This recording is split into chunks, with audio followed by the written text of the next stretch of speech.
말씀드리기 전에 먼저 잠깐 기도하겠습니다. 하나님 아버지, 이 시간 저희들이 하나님의 말씀을 듣기 원합니다. 부족한 종을 세워주셨사오니 종의 연약한 모습은 감추어 주시고 하나님의 말씀만이 온전히 증거되게 하여 주옵소서. 감사드리고 우리 주 예수 그리스도의 이름으로 기도드립니다.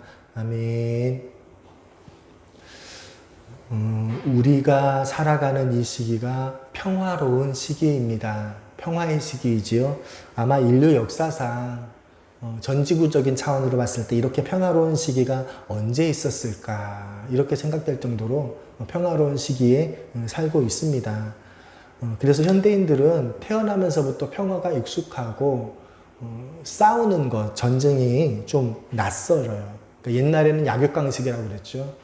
태어나서 자라면서 항상 투쟁을 해야 되고 싸워야 하고 그러한 시기에 살던 그런 분들이랑 달리 폭력을 안 좋은 것, 굉장히 낯설어하는 그러한 것이 이제 현대인들입니다.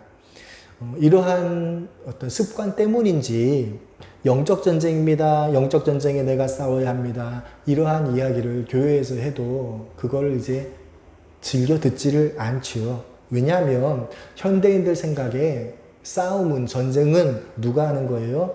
훈련된 군사들이 하는 거예요. 아무리 급해도, 요즘 현대가 그렇잖아요. 아무리 급해도 전쟁이 벌어져도 군사들을, 장정들을 징병해서 징병 훈련을 하고 그 다음 전투에 투입하잖아요. 그냥 길 가는 사람 잡아가지고 총 주지를 않잖아요.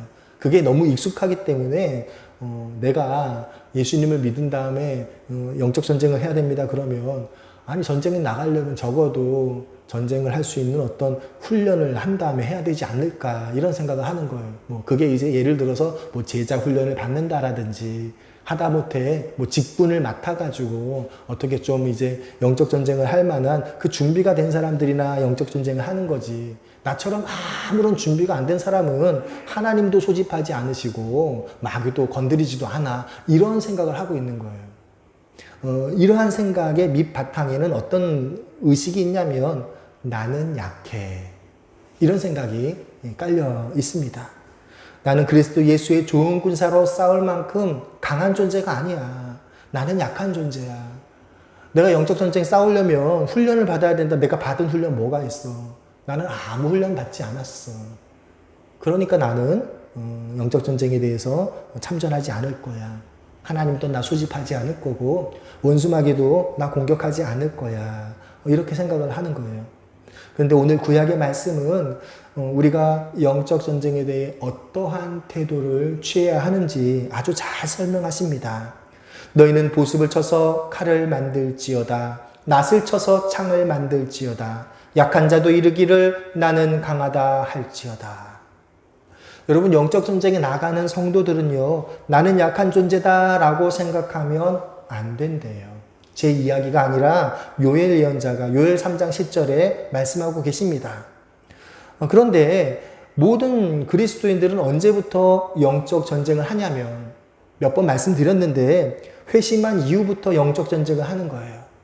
내가 회심하기 전에는 나는 마귀의 자식이었어요. 성경에 나오죠. 너희 아비 마귀와 같이. 우리는 마귀의 자식이었어요. 그러니까 마귀와 한편이니까 마귀와 싸울 일이 없지요. 내가 회심한 이후로 나는 하나님의 자녀로 내 신분이 바뀌었고 그때부터 영적 전쟁이 시작이 되는 거예요. 그래서 내가 예수님을 믿은 이후부터 영적 전쟁이 벌어진다. 이 사실을 분명히 안다면 나는 약한 존재가 아니다. 이러한 마음가짐을 해야 한다는 거예요. 요엘 예언자의 말씀이 바로 그렇습니다. 성경은 영적 전쟁을 씨름에 비유하셨습니다. 너무너무 중요하고 유명한 말씀 에베소서 6장 12절 우리의 씨름은 혈과 육을 상대하는 것이 아니요 통치자들과 권세들과 이 어둠의 세상 주관자들과 하늘에 있는 악의 영들을 상대함이라. 제가 한 2시간 정도 한 말씀 드렸지요. 바울이 이 영적 전쟁을 씨름이라는 스포츠 경기에 비유했습니다. 이 씨름이 우리나라 민족 고유의 그 씨름 경기가 아니지요. 고대 그리스의 레슬링 경기. 오늘날로 말하면 그레코 로마형 그 레슬링 경기하고 좀 비슷해요. 그러니까 똑같지는 않은데 좀 비슷한 것이 이제 바울이 말했던 씨름입니다. 여러분 그레코 로마니안 경기 한번 봤습니까? 레슬링을 선호한 사람이 없어가지고 전 세계적으로 그런 사람이 없어서 그 레슬링 종목이 이제 올림픽 거기 경기에서 빠질 지경에 처했대요. 그 사람들이 올림픽 때는 보지만 딴 때는 보지를 않는 거예요. 지망자도 없고 그래서 그 퇴출될 위기에 처했다 그 이야기를 봤는데 잘 모르잖아요. 룰은 모르는데 우리나라 선수가 이제 출전해서 이제 합니다. 그러니까 보는데 어떻게 돌아간지도 모르는 거예요. 그래서 그 사회자가 이겼습니다. 그럼 이긴 줄 알고 졌습니다. 그럼 진 줄 알고 그게 이제 레슬링 경기지요. 그런데 그걸 이제 가만히 이제 보시면 딱 마주대하고 이렇게 손을 이딱 마주 잡고 온 힘을 다해서 균형을 이루어뜨리는 거예요. 그러니까 우리가 보기엔 그냥 가만히 이렇게 붙들고 있는데 우리나라 씨름도 그렇죠. 그만 가만히 서 있는 것 같은데 서 있는 게 아니죠. 막 힘을 주면서 상대방의 균형을 무너뜨리는 거예요. 그러니까 힘을 이렇게 줬다가 혹은 뭐 뺐다가 이렇게 하면서 우리가 보기에는 가만히 있는 것 같지만 가만히 있는 게 아니라 그 두 선수는 상대방의 균형을 무너뜨리려고 온 힘을 다하면서 그 잔 기술들을 막 쓰고 있는 거예요. 잔 기술을 쓰다가 이제 딱 우세에 처하는 순간 그때부터 큰 기술이 나오는 것. 그것이 이제 레슬링 경기, 우리나라 씨름도 마찬가지지요. 이렇게 영적 전쟁을 치르는 기간 동안 온 힘을 짜내서 맞서 싸워야 하는 그 모습이 정말 씨름과 같기 때문에 전쟁이라고 표현하지 않고 씨름이라는 단어로 표현했습니다. 성경은 우리에게 강하라 말씀하십니다. 우리는 전쟁을 그리스도인이 된 이후 3년 지나서 시작하는 게 아니지요. 바로 시작하는 거예요. 그러니까 약한 자도 강하라 라고 말하라는 거예요. 우리는 그리스도인이 된 직후부터 강한 존재예요. 여러분, 내가 강한지 약한지 판단하는 것은 내가 판단하는 게 아니라 하나님께서 판단하시는 거지요. 하나님께 달려 있어요. 주님 안에서 주님께서 강하다라고 말씀하셨던 우리가 약하다라고 말하는 거는 하나님의 말씀을 못 믿는 거죠. 제가 말씀을 준비하면서 왕자와 거지 이야기가 생각이 났어요. 이런 왕자와 거지 그 이야기를 보면 거지였던 소년이 옷을 바꿔 입고 왕자가 됐어요. 왕자가 사라지고 자기가 왕자인 줄 알아요. 모든 사람들이 자기가 왕자인 줄 알아요. 그전에는 눈도 못 마주치던 어른들이 자기가 말하는 걸 다 지켜 순종하죠. 왕자였다가 거지가 된 그 왕자도 마찬가지예요. 다시 이제 왕자의 신분이 회복되면 그 순간부터 그 왕자로서 모든 권한을 행사하는 거예요. 우리는 마귀의 자식이었다가 하나님의 자녀로 우리의 신분이 바뀌었어요. 그 다음부터 우리에게 엄청난 힘이 생긴 거예요. 근데 그 힘이 무엇이냐? 이건 다음 시간에 할 텐데 한마디로 말하면 천사예요. 하나님께서 천사들을 붙여주셔서 나는 힘이 없지만 하나님의 자녀인 나를 도와주는 천사들을 보내셔서 우리가 강한 자가 되었다. 이 사실을 기억해야 합니다. 우리의 모든 것은 성령님의 도우심 때문에 가능합니다. 우리의 삶은 영적 전쟁의 한가운데 있어요. 그래서 내가 강한 존재로 하나님의 나라의 확장을 위해 일해야 한다. 이 사실을 모른다면 나는 약해. 내가 싸우는 거 아니야. 딴 사람들이나 싸우겠지. 제자훈련 한 사람들이나 싸우겠지. 뭐 집사님, 장로님, 권사님, 목사님들이나 싸우는 거지. 이렇게 하면 계속 지는 거예요. 영적 전쟁에서 계속 패배하게 되는 거예요. 하나님께서는 성경을 통해 우리에게 계속 말씀하십니다. 너는 강한 존재야. 너는 강한 존재야. 그러니까 그 강한 존재라는 말 다르게 말하면 뭐예요? 두려워 말라. 두려워 말라. 내가 너와 함께한다. 두려워 말라. 성경이 계속 그 이야기를 하시지요. 왜 그 얘기를 하십니까? 우리가 실제로 우리의 신분이 바뀐 이후로 우리는 영적으로 봤을 때 강한 존재라는 거예요. 그래서 하나님 나라의 확장을 위해서 일하고 싸워야 하는 존재가 나라는 거예요. 내가 강하다라고 인정하는 것은 교만한 것이 아니라 하나님 말씀을 인정하는 것입니다. 그리스도 예수 안에서 우리는 강한 존재인 것입니다. 운동선수들은 자신의 그 운동 경기에 나가기 위해서 육체적인 단련을 하지요. 훈련을 합니다. 영적 전쟁에 있어서도 마찬가지예요. 우리가 하나님 앞에 우리의 신분이 왕자로 바뀌어서 강한 자가 되었지만 영적 전쟁을 치르기 위해서는 훈련을 빼놓을 수가 없습니다. 이 영적 훈련이 크게 두 가지인데 첫 번째가 하나님께 기도하면서 하나님의 말씀을 듣는 것이고 두 번째가 하나님의 말씀을 묵상하는 것입니다. 자, 첫째로 하나님께 이야기하고 하나님 말씀을 듣는 것이 영적 훈련이다라고 했습니다. 여러분, 우리가 기도할 때 기도한다고 해서 바로바로 영적인 힘이 생기는 것은 아닙니다. 하지만 우리가 하나님께 대화하고 하나님께 말을 걸고 하나님의 말씀을 듣는 이러한 과정을 통해서 우리에게 영적인 힘이 생깁니다. 그래서 우리는 기도하려고도 물론 해야 하지만 하나님과 대화하려고 많이 애를 쓰셔야 돼요. 이 하나님과 대화하는 것이 바로 성경에 나와 있는 표현으로 말하면 무시로 기도하는 거예요. 무시로 기도하는 게 뭐예요? 시간 정해놓지 않고 시도 때도 없이 계속해서 기도하는 것. 여러분, 일상의 삶을 영위하면서 어떻게 기도합니까? 그거는 하나님께 질문으로, 대화로 말 거는 거예요. 하나님께 자꾸 말을 거는 거예요. 여러분, 우리가 우리의 생각을 기도로 바꿀 수가 있습니다.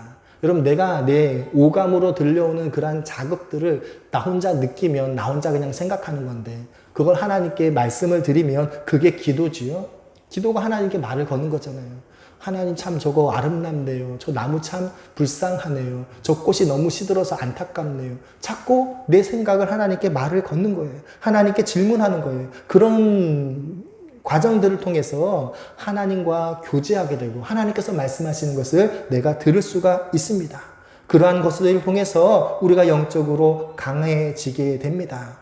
영적인 강함은 이렇게 하나님께서 나에게 말씀하시는 것, 이게 이제 하나님의 임재 경험 이렇게 말하는데, 하나님의 임재 경험을 통해 영적인 힘이 생기지요. 둘째로 하나님의 말씀을 묵상하는 것이 영적 훈련입니다. 성경을 읽는 것 정말 중요합니다. 저도 정기적으로 매일매일 꾸준히 성경을 읽어요. 그런데 그냥 성경을 읽는 것이 아니라 성경을 깊이 묵상하는 것. 그러니까 한 3절에서 10절 사이의 분량을 정해놓고 계속해서 심할 경우는 일주일 동안, 보통은 이제 하루 종일 그 말씀을 이제 묵상하는 거, 이게 이제 아주 큰 힘을 주지요. 성경 읽기와 성경 묵상은 좀 달라요. 성경 읽기는 좀 성경 전체의 구조를 알려주고 하나님의 말씀이 이것이 성경 말씀에 해당되는구나 이런 걸 알려준다면 그 단계 이후에는 깊은 말씀 묵상이 우리의 힘이 됩니다. 다음으로 영적으로 더 강해지기 위한 훈련 과목들이 있습니다. 첫 번째는 친교입니다. 히브리서 3장 13절 오직 오늘이라 일컫는 동안에 매일 피차 권면하여 너희 중에 누구든지 죄의 유혹으로 완고하게 되지 않도록 하라. 여러분, 우리가 교회 안에서 친교를 하는데 이 친교에는 상대방을 향한 권면, 그러니까 히브리서 표현으로 말하면 피차 권면, 이게 들어가요. 일상생활에서 사용하는 단어가 성경에 사용이 되면 성도들이 이제 그것을 읽을 때 일상생활에서 사용하는 단어인 줄 착각하지요. 가장 유명한 게 죄라는 단어예요. 여러분, 세상에서 말하는 죄는 뭐예요? 세상에서 말하는 죄는 나쁜 짓, 도덕적이지 않은 것, 법을 어긴 것, 이게 이제 죄지요. 그런데 성경에서 말씀하시는 죄는 무엇입니까? 하나님의 말씀을 거역한 것, 이게 죄예요.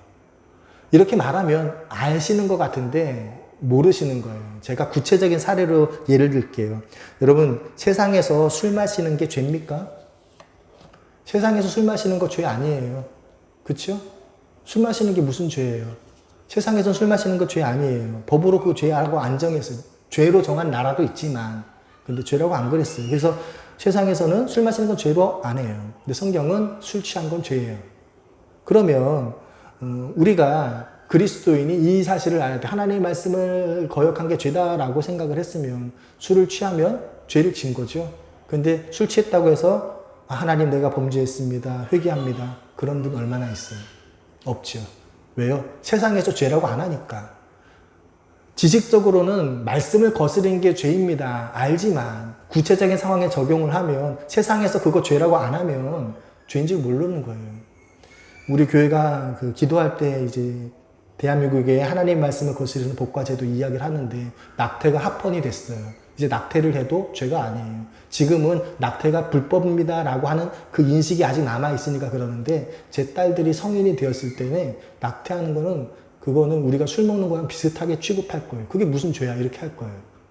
여러분, 살인죄를 저지르고도 죄라고 생각 안 하는 거예요. 마치 술 취하고도 내가 죄 지었다 생각 안 하듯이. 그렇게 바뀌는 거예요. 조금씩 바뀌는 거예요. 동성애도 마찬가지죠. 그 바뀌는 거예요. 하나님의 말씀 분명히 있지만 그 말씀을 어겨도 세상에서 그거 죄라고 안 하면은 죄로 안 여기는 거예요. 친교도 마찬가지인데 왜 이야기를 했냐면 우리가 친교라고 말하면 세상에서의 친교를 떠올려요. 세상에서 친교는 뭡니까? 같이 식사하고 대화하는 거. 이게 친교죠. 근데 교회에서 성경에서 말하는 친교는 그게 아니라 뭐가 친교냐면 피차 권면하는 게 친교예요. 개념이 달라요.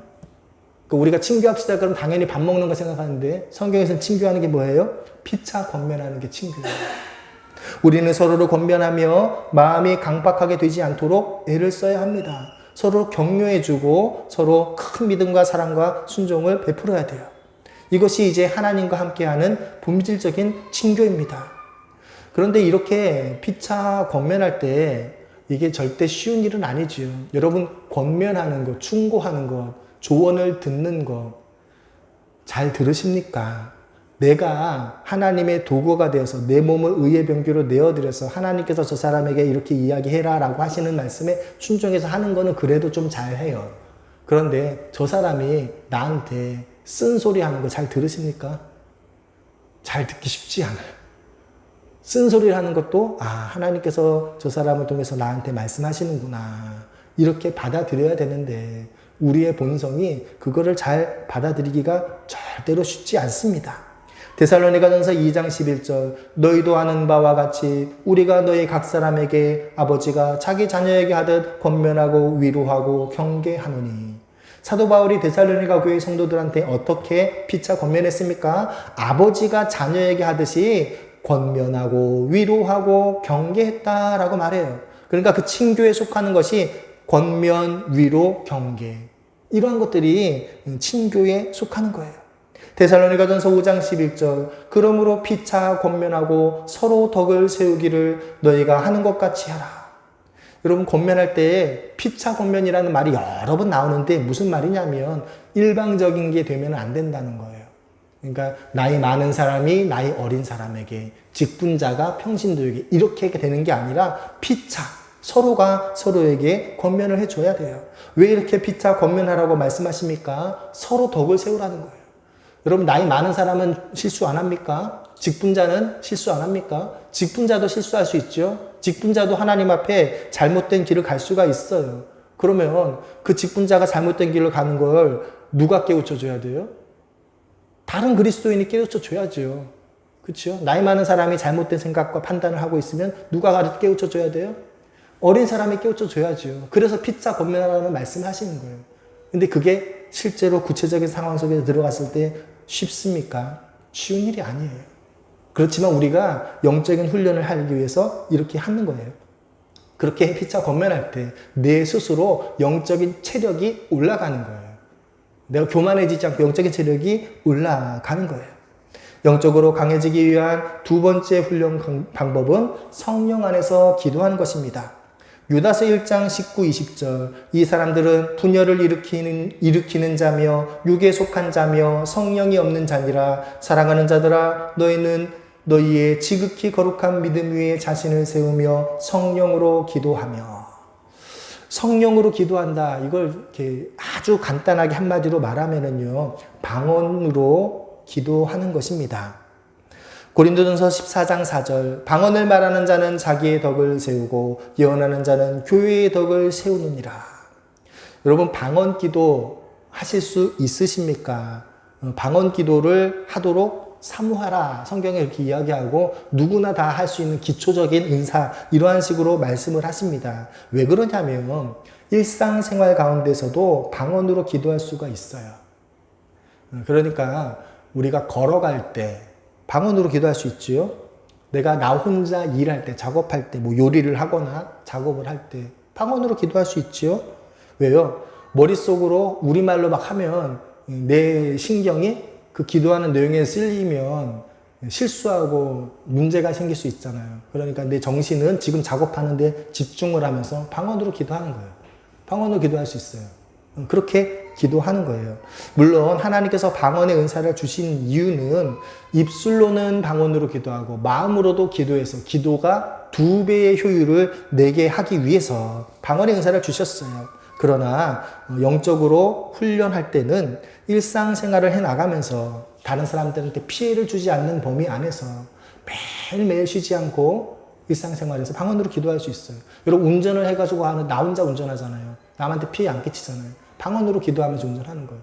머릿속으로는 지금 운전하는데 뭐 교통신호도 확인하고 이렇게 판단을 하지만 입술로는 계속 방언으로 기도를 하는 거예요. 그렇게 기도할 수 있어요. 요리할 때도 마찬가지고 나 혼자 작업할 때 방언으로 기도를 하면서 영적인 체력을 키울 수가 있습니다. 우리가 영적으로 강해지기 위해 왜 이렇게 애쓰고 노력해야 하냐면 마귀 때문이에요. 원수가 우리를 가만 내버려 두지 않기 때문이에요. 우리가 실제로 강한 자가 되어야죠. 하나님께서 신분적으로 우리를 강한 자로 세우셨지만 그뿐만이 아니라 우리의 영역이 강해져야 합니다. 성경에서 그리스도인들에 대해 약하다라고 표현된 경우는 거의 없어요. 성경이 말씀하시는 그리스도인은 강하고 온전한 상태예요. 약한 상태는 좀 문제가 생긴 상태를 가르치고 약한다, 믿음이 적다 이렇게 말씀하시지요. 건강하고 평범한 상태의 그리스도인들은 강한 상태로 묘사를 하고 있습니다. 로마서 5장 2절 또한 그로 말미암아 우리가 믿음으로 서 있는 이 은혜에 들어감을 얻었으며 하나님의 영광을 바라고 즐거워하느니라. 그리스도 안에서 강한 상태에 있는 것을 은혜 안에 있다라고 말씀하셨습니다. 여러분 우리가 무엇을 추구합니까? 은혜를 추구하죠. 은혜가 항상 우리에게 있기를 추구하는데 이 은혜 안에 있는 상태가 일상적인 상태이고 강한 상태라는 거예요. 여러분 은혜 안에 있어야 돼요. 그것이 일상적이고 강한 상태입니다. 바울은 영적 전쟁을 씨름에 비유할 때 이 씨름 경기가 기술을 배워서 익혀야 하기 때문에 또 이 씨름에 비유했어요. 여러분 영적 전쟁의 그 스킬, 이 씨름의 그 기술로 표현하면 붙잡는 것이라는 거예요. 그러니까 레슬링 경기에 그레코 로마식 레슬링 경기 딱 손을 붙잡죠. 이게 그냥 붙잡는 게 아니라 이게 기술이에요. 붙잡는 법, 붙잡는 스킬, 잔기술인데 이 두 선수가 상대방의 손을 붙잡고 힘을 주면서 상대방의 균형을 넘어뜨리기 위해서 힘을 줄 때 이 어떻게 붙잡느냐, 그 붙잡는 그 기술을 배운 상태로 이제 하지요. 상대방을 붙잡는 방법 모른다면 불리한 상태로 싸움을 할 수밖에 없습니다. 기선을 제압당한 상태에서 싸우는 거죠. 우리 민족의 그 씨름 경기도 비슷한 게 있어요. 씨름에서 삿바 싸움이라는 게 그렇죠. 삿바 싸움이 뭐예요? 유리한 고지를 차지하기 위해서 삿바를 자기한테 좀 유리하게 끌고 나간 상태에서 본 경기를 들어가는 거예요. 삿바 싸움에서 졌다고 해서 경기에 진 건 아니지요. 경기를 좀 불리한 상황으로 하게 되는 거예요. 그래서 뭐 이 붙잡는 것 이렇게 된 거, 우리 씨름으로 말하면 삿바 싸움, 뭐 이게 영적 전쟁에도 있다는 거예요. 유리한 거지를 차지하기 위해 온 힘을 다해 신경전을 벌리면서 힘에 밀리지 않으려고 하는 이것이 영적 전쟁에서 우리가 계속해서 벌리는 거예요. 그렇게 하다가 그 싸움, 붙잡는 것, 삿바 싸움에서 승부가 나면 그 다음부터는 본 경기가 시작이 되지요. 오늘 신약의 말씀 고린도후서 2장 9절부터 11절 너희가 범사에 순종하든지 그 증거를 알고자 하여 내가 이것을 너희에게 썼노라. 너희가 무슨 일이든지 누구를 용서하면 나도 그리하고 내가 만일 용서한 일이 있으면 용서한 그것은 너희를 위하여 그리스도 앞에서 한 것이니 이는 우리로 사탄에게 속지 않게 하려 함이라. 우리는 그 계책을 알지 못하는 바가 아니로다. 고린도후서 2장 9절부터 11절까지 말씀을 강의하는 시간이 아니니까 정말 간단하게 이야기하고 넘어가겠습니다. 여기에 이제 용서에 대해서 성도가 다른 사람을 용서하는 것에 대해서 이야기를 하시는데 이 이야기하는 용서가 결국은 뭐냐면 사탄이 사용하는 계책을 이기는 방법이라는 거예요. 용서해주면 사탄이 나를 쓰러뜨리려고 하는 그것을 이기는 방법이 용서라는 방법이에요. 우리는 그 계책을 알지 못하는 바가 아니로다. 여러분 우리가 사탄에게 쓰는 방법을 모르면 용서 안 해주고 결국은 영적 전쟁에서 불리한 상태에서 싸움을 벌일 수밖에 없다는 거예요. 사탄의 계책을 알면 속지 않고 상대를 용서해 줄 수 있다. 이렇게 말씀하십니다. 문제는 많은 사람들이 이 사탄의 계략, 사탄의 괴계라고도 말씀하시는데 이것에 대해 무지하다는 거예요. 우리는 사탄의 계략들을 성경을 통해 배울 수가 있습니다. 성경을 보면 사탄의 계략 유명한 것들 나오지요. 먹음직도 하고 보암직도 하고 지혜롭게 탈 만큼 탐스럽기도 한지라. 이런 사탄의 계략들이 있어요. 이 속임수에 넘어가지 않기 위해서 사탄이 어떠한 계략을 쓰는지 우리가 분명히 아는 것이 필요합니다. 이것이 바로 상대방을 붙잡는 것이고 삿바 싸움을 하는 거예요. 고린도전서 2장 6절부터 8절 그러나 우리가 온전한 자들 중에서는 지혜를 말하노니 이는 이 세상의 지혜가 아니요 또 이 세상에서 없어질 통치자들의 지혜도 아니요 오직 은밀한 가운데 있는 하나님의 지혜를 말하는 것으로서 곧 감추어졌던 것인데 하나님이 우리의 영광을 위하여 만세전에 미리 정하신 것이라. 이 지혜는 이 세대의 통치자들이 한 사람도 알지 못하였나니 만일 알았더라면 영광의 주를 십자가에 못 박지 아니하였으리라. 어둠의 세력에게는 감추어졌지만 하나님의 백성이 얻을 수 있는 지혜가 있습니다. 이것을 장성한 자의 지혜라고 말했고 장성한 자의 음식 이렇게 표현하지요. 히브리서 5장 14절 단단한 음식은 장성한 자의 것이니 그들은 지각을 사용함으로 연단을 받아 선악을 분별하는 자들이라. 여러분 장성한 자의 지혜, 단단한 음식 같은 말씀이지요. 하나님의 백성이 얻을 수 있는 지혜예요. 원수에게 감추어진 지혜예요. 하나님께서는 이것을 우리가 얻기 원하십니다. 우리가 이 지혜를 얻는다면 단단한 음식을 먹을 수 있게 된다면 원수의 계책을 분별할 수 있어요. 영적 전쟁에서 승리를 거둘 수가 있습니다. 이 지혜를 얻는 것이 영적으로 붙잡는 방법을 아는 것이고 삿바 싸움에서 우위를 차지하는 거예요. 에베소서 6장 12절 우리의 씨름은 혈과 육을 상대하는 것이 아니요 통치자들과 권세들과 이 어둠의 세상 주관자들과 하늘에 있는 악의 영들을 상대함이라. 여러분 우리의 씨름이 우리의 전쟁 대상자가 누굽니까? 하늘에 있는 악의 영들이에요. 혈육이 아니에요. 여러분 이걸 자꾸 기억하고 상기하셔야 됩니다. 성경에 왜 계속해서 우리의 씨름의 대상이 혈육이 아니다라고 말씀하십니까? 지식적으로는 금방 알아요. 이 에베소서 6장 12절 한 번만 읽으면 맞아. 우리의 씨름은 혈육이 아니야. 하늘에 있는 악의 영들이야. 금방 알지만 현실에서 그걸 적용하는 건 절대 쉽지 않기 때문이에요. 우리가 관계하는 다른 사람이 내 마음을 상하게 할 때 여러분 그 사람과 싸우지 그 사람 속에 역사하는 영과 싸우십니까? 그렇게 해보셨어요? 저 사람이 괜히 나를 화나게 했을 때 야! 하고 싸우지 하나님 저 사람 속에서 나를 화나게 하는 원수마귀의 세력을 물리쳐 주옵소서. 그렇게 기도하십니까? 안 그러죠. 바로 너는 왜 맨날 이렇게 나오잖아요. 근데 실제로 우리의 씨름이 혈육이 아니라 악의 영이라는 걸 안다면 영적 전쟁을 벌일 때 어떻게 해야 돼요? 그 악의 영을 대적하는 대적 기도를 해야 되는 거예요. 제가 베드로의 신앙 고백 그 뒤에 있었던 말씀드렸지요. 베드로가 예수님을 그리스도로 고백하고 메시아로 고백하고 천국 열쇠를 상으로 받았어요. 그런데 불과 1분 만에 사탄이라고 책망을 들었어요. 무슨 말이냐면 사람은 영적인 존재를 담는 그릇과 같은 존재입니다. 우리의 육체는 우리의 영혼을 담는 그릇이에요. 그리고 우리의 영혼은 성령님을 모시거나 악한 영을 담거나 그런 영적인 존재를 담는 그릇입니다. 여러분 그릇에 무엇이 들어갔다 빠졌다 들어갔다 빠져도 그 그릇이 압니까? 몰라요. 성령님이 계시다가 떠나시고 악령이 들어와도 압니까? 베드로가 그거 몰랐어요. 사도 베드로가 몰랐어요. 성령께서 알게 하셔서 예수님은 메시아입니다라고 고백했는데 바로 1분 뒤에 원수마귀가 와가지고 예수님 그렇게 하면 안 됩니다라는 생각을 넣어주니까 그게 자기 생각인 줄 알고 바로 그렇게 이야기하잖아요. 베드로가 불과 1분 만에 천국 열쇠를 받았다가 사탄이라고 책망받은 거 여러분 깊이 묵상해 보십시오. 베드로는요 그 두 가지 생각을 전부 다 자신의 생각으로 알았어요. 내가 생각한 줄 알았어요. 내 현실은 무엇이었습니까? 둘 다 베드로의 생각이 아니었어요. 성령께서 넣어주는 생각을 따랐거나 악령이 넣어준 생각을 취한 것이었어요. 다른 사람과 일하고 다른 사람과 관계를 맺을 때에도 마찬가지지요. 원수는 내가 분노하고 범죄하기 위해서 나를 충동하는 게 아니라 누구를 충동해요?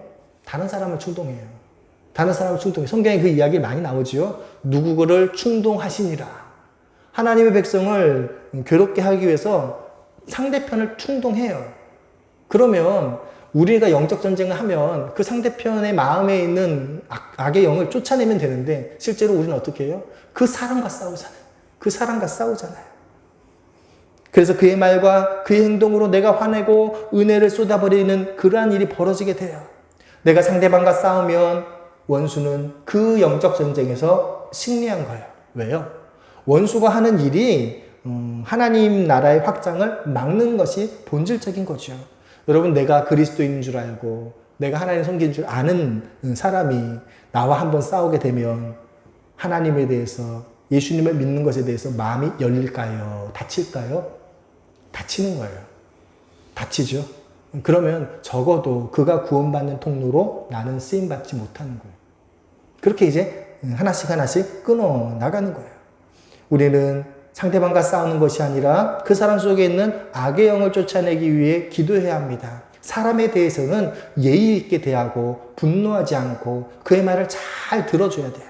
그러면서 속으로는 기도하면서 내가 분노하게 만드는 그 악의 영을 쫓아내는 것. 이것이 바로 우리가 싸울 영적 전쟁입니다. 우리는 사람과 싸우려고 해서는 안 됩니다. 비록 내가 옳고 상대가 틀렸다 이렇게 분명히 확신되더라도 여러분, 그렇게 싸우게 되면 그 영혼은 더 이상 나를 통해서 하나님의 말씀을 듣는 것에 귀를 닫아들여요.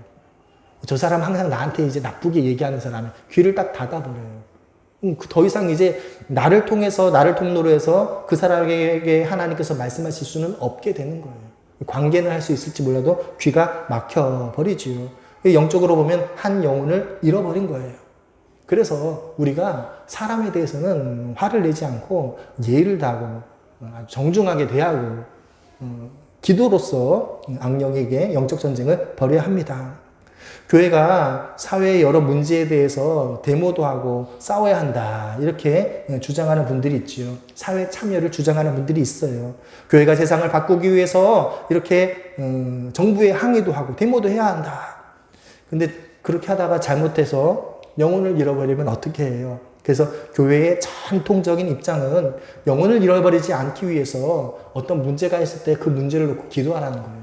그런 일을 많이 들으셨죠? 어렸을 때 많이 들으셨죠? 어느 문제가 있어요. 그러면 기도합시다. 왜요? 그게 일종의 영적 전쟁이에요. 그 사람한테 가가지고 항의하고 그 연판장 서명한 건 하고 이러는 게 아니라 기도부터 하는 거예요. 그의 영혼에 있는 그 악의 영을 쫓아내는 거예요. 우리의 일상생활이 영적 전쟁으로 가득 차 있다 이 사실을 분명히 아신다면 이제부터는 일상을 살아갈 때 이 5가지 방법으로 살아가셔야 합니다. 첫 번째는 뭐냐면 모든 일을 할 때 기도로 시작하셔야 돼요. 여러분, 말로만이 아니라 진짜 그러셔야 돼요. 뭐 제자훈련이나 이런 거 배워보시면 당연히 그 이야기 하죠. 모든 일에 기도로 하십시오. 그게 빈말이 아니라 우리의 삶 자체가 영적 전쟁이니까 우리가 어느 일을 시작하건 무슨 일을 시작하건 항상 기도로 하나님께 의뢰해야 돼요. 왜요? 내가 관계를 맺는 저 사람 심령에 언제 원수마귀가 들어가서 나를 화나게 할지 모르니까 하나님 개입해 주십시오. 항상 기도해야죠. 두 번째로 원수에게 저항하고 싸우기 위해 선포하며 쫓아내는 그러한 기도를 할 수가 있습니다. 여러분, 내가 막 분노의 감정이 일어날 때 사람에게 분노하는 게 아니라 어떻게 해야 돼요? 그 원수를 쫓아내는 그 기도를 해야 되는 거예요. 나사렛 예수의 이름으로 명령한다. 묶임을 받고 떠나갈지어다. 나를 화나게 하는 어둠의 영은 떠나갈지어다. 이렇게 선포하며 명령을 해야 합니다. 그렇게 해야지 되는 거지. 안 그러고 그냥 가만히 내버려두면 인내심을 테스트를 하는 거죠. 계속해서 분노 게이지가 올라가다가 결국에는 실패하는 거죠. 세 번째로는 내가 잘못했는지도 확인할 수 있습니다. 여러분, 항상 상대방이 잘못한 게 아니잖아요. 그렇죠? 우리는 항상 내가 잘했고 상대방이 잘못했다라고 생각하는데 실제로는 안 그렇죠. 내가 잘못하고 상대방이 옳을 경우도 있어요. 그러니까 이렇게 막 영적 전쟁으로 쫓아내는 이것도 하지만 혹시 내가 잘못한 게 아닌가. 오히려 내가 원수의 도구가 되어서 저 상대방에게 막 화를 내고 이러는 게 아닌가 스스로 돌아보아야 합니다. 그리고 네 번째로 내 믿음을 잃지 않도록 하나님께 기도하는 거예요. 이 세 번째 단계까지 왔는데 진짜 내가 잘못했어요. 그러니까 아까 베드로의 신앙 고백 그 이야기로 말하면 원수 마귀의 도구로 내가 쓰임을 받은 거예요. 그러면 여러분 마음이 어떻게 되겠습니까? 여러분 베드로 이야기니까 성경에 나온 이야기니까 베드로가 그냥 마귀에게 종으로 한번 쓰임을 받았구나 하고 넘어가셨지만 만약 내가 마귀 종이 되었다라는 것을 내 스스로 알게 됐다면 여러분 마음이 어떻겠어요? 정말 낙심하는 거예요. 야, 내가 마귀 종 노릇했구나. 하나님 앞에 어떻게 부끄러워서 이 일을 감당하지? 낙심하기가 쉬워요. 그래서 이렇게 그 사실을 알았다면 하나님께 기도해야 돼. 하나님, 내가 믿음이 잃지 않도록 나를 지키시고 보호해 주십시오. 내가 원수의 도구가 되었습니다. 주님 용서해 주십시오. 다시 회복시켜 주십시오. 이렇게 하나님께 기도하셔야 돼요. 마지막에 다섯 번째로는 사랑과의 관계, 혈육과의 관계는 싸우지 않고 최선의 관계를 유지하는 거예요. 잠언 18장 19절 노엽게 한 형제와 화목하기가 견고한 성을 취하기보다 어려운즉 이러한 다툼은 산성 문빗장 같으니라. 우리가 사람과 싸운다면 그 사람과의 관계가 깨어집니다. 하나님 나라를 세우지 못하고 그의 영혼을 잃어버리는 거예요. 여러분 영적인 세계에서 영혼을 잃어버리는 거는 전부를 잃어버리는 거죠. 전부를 잃어버리는 거예요. 우리가 예수님을 믿었을 때 바로 천국에 안 가는 이유가 뭡니까? 이 땅에서 하나님의 나라를 확장하라고 우리에게 기회를 주신 거예요. 전도하라고 기회를 주신 거예요. 그런데 형제와 관계가 깨어지면 내가 형제에게 복음을 전하는 그 길이 막히는 거예요. 그래서 되도록이면 손해를 감수하고서라도 원만한 관계를 유지하기 위해 애쓰고 노력하셔야 합니다. 우리가 사람에 대할 때 이렇게 인내하고 참지만 우리의 억울함과 분노, 외로움 이건 어떻게 해결해야 될까요? 하나님께 기도로 올려드리는 거예요. 하나님 아시지요. 내가 이렇게 이러한 문제를 이렇게 해결했습니다. 주님 아시지요 하면서 기도로 올려드리고 하나님께서 공급하신 힘을 의지해서 새롭게 또 달려나가야 합니다. 이것이 바로 우리가 싸울 영적 전쟁입니다. 혈육을 가진 사람과 싸우지 않고 영적 전쟁을 잘 싸움으로 하나님 나라의 확장에 힘쓰는 성도님들 되시기를 축복합니다.